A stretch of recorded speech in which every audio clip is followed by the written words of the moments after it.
Thomas ডুলির কোচিংয়ে জয় দিয়ে শুরু। সান মারিনোকে ২-১ গোলে হারিয়ে নতুন কোচ থমাস ডুলি তার প্রথম অ্যাসাইনমেন্টে সফল হয়েছেন। কিন্তু এই জয়ের আড়ালে কি লুকিয়ে আছে বাফুফের কোনো অন্ধকার সত্য? অদৃশ্য সিলেক্টরের ছায়া। কোচ আসে, কোচ যায়, কিন্তু অদৃশ্য সেই সিলেক্টর কি রয়ে যায়, যার বলি হচ্ছেন দেশের সেরা তারকারা? ডুলি হয়তো এই সিলেক্টরের অংশ নন, কিন্তু তিনি চাইলেও কি সব যোগ্যদের খেলাতে পারছেন? খেলোয়াড় সিলেকশন নিয়ে প্রশ্ন।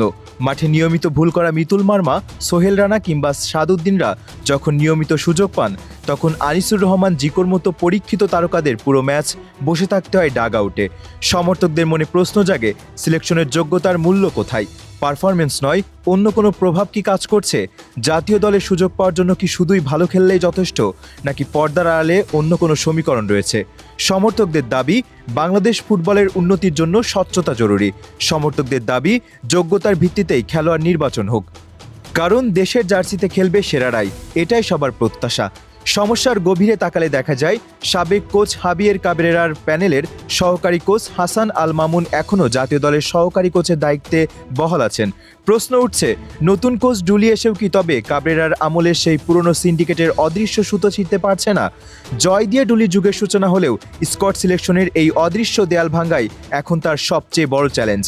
দেশের ফুটবল সমর্থকরা অধীর আগ্রহে অপেক্ষা করছেন বাফুফের এই অচলাবস্থা থেকে কবে মুক্তি পাবে দেশের ফুটবল। এমন পজিশন থেকেও গোল হজম করলেন মিতুল মার্মা, আর এই মিতুলকে আর কত সহ্য করবে বাংলাদেশের ফুটবল ভক্তরা? জিকোর বিকল্প যে বাংলাদেশ নেই, এই বাস্তবতা কি টাইগার টিম ম্যানেজমেন্ট কখনোই বুঝতে পারবে না? ঘরোয়া ফুটবলে মিতুল হয়তো দেশের অন্যতম সেরা গোলকিপার, কিন্তু জাতীয় দলের জার্সি গায়ে তার পারফরমেন্স কেন এতটা হতাশাজনক? এর মূল কারণটা খুব সহজ। মিতুল আন্তর্জাতিক ম্যাচের বড় মঞ্চে বারবার স্নায়ুচাপে ভেঙে পড়েছেন। চাপ সামলাতে না পারায় ব্যর্থতা তার খেলার প্রতিটি ক্ষেত্রে ফুটে উঠেছে। সান মারিনোর বিপক্ষে শেষ মুহূর্তে যে গোলটি খেলেন, তা ছিল সম্পূর্ণ এক ভুল। সহজ বল গ্রিপ করতে ব্যর্থ হওয়া, কিংবা নেপালের বিপক্ষে ফ্রেন্ডলি ম্যাচে প্রথম পোস্ট গার্ড করতে ভুলে যাওয়া, এসবই প্রমাণ করে যে তিনি বড় ম্যাচের জন্য এখনও মানসিকভাবে প্রস্তুত নন। বাংলাদেশের বর্তমান ফুটবলের হাই ভোল্টেজ ম্যাচে ক্যামেরার আলো আর গ্যালারির হাজারো দর্শকের চাপ নিতে গিয়েই তিনি বেসিক ভুলগুলো করে ফেলছেন। মাত্র 23 বছর বয়সী একজন গোলকিপারের জন্য এই চাপ নেওয়াটা হয়তো এখনই সম্ভব হচ্ছে না। এখানেই প্রাসঙ্গিক হয়ে ওঠে আনিসুর রহমান জিকোর নাম। জিকো গোলবারে অনেক হাই প্রোফাইল ম্যাচ খেলেছেন।